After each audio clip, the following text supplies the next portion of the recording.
ਅਸੀਂ ਉਹਨੂੰ ਤਖਤ ਉੱਤੇ ਬਿਠਾਣਾ ਹੁਣ ਤੁਸੀਂ ਉਦੋਂ ਤੋਂ ਬੜਿਆ ਨਾ ਪਾਕਿस्तान ਤੇ ਨਿਜ਼ਾਮੇ ਮੁਸਤਫਾ ਹੁਣ ਇੰਜ ਆਏਗਾ ਬਈ ਹਰ ਗਲੀ हर महल्ले हर बच्चा हर जवान हर बूढ़ा हर दुकानदार औरतां अपने रोटी पकांदे पुत्रां वास्ते कवन लब्बैक या रसूल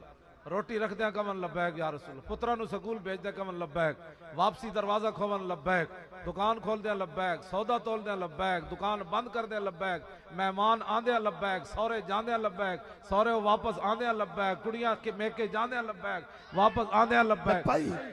बस ना पाकिस्तान जो बंदा मरना है ना कोई जुलूस निकलना है ना कोई लैटर तुड़निया ना सड़क बंद होनिया बस तुसी एक बार ये खड़े हो जाओ हर जगह लब्बैक कहो इलेक्शन आवे ते रसूलुल्लाह को माफी मंगो या रसूलुल्लाह 70 साल असी तुहाडे दीन दे खिलाफ काम कीता है असी जालमा ते हासदा नु वोट दिते तुहाडे दीन दे दुश्मनां नु वोट दिते तुहाडे नामूस दे दुश्मनां नु वोट दिते यहूदो नसारा दे एजेंटा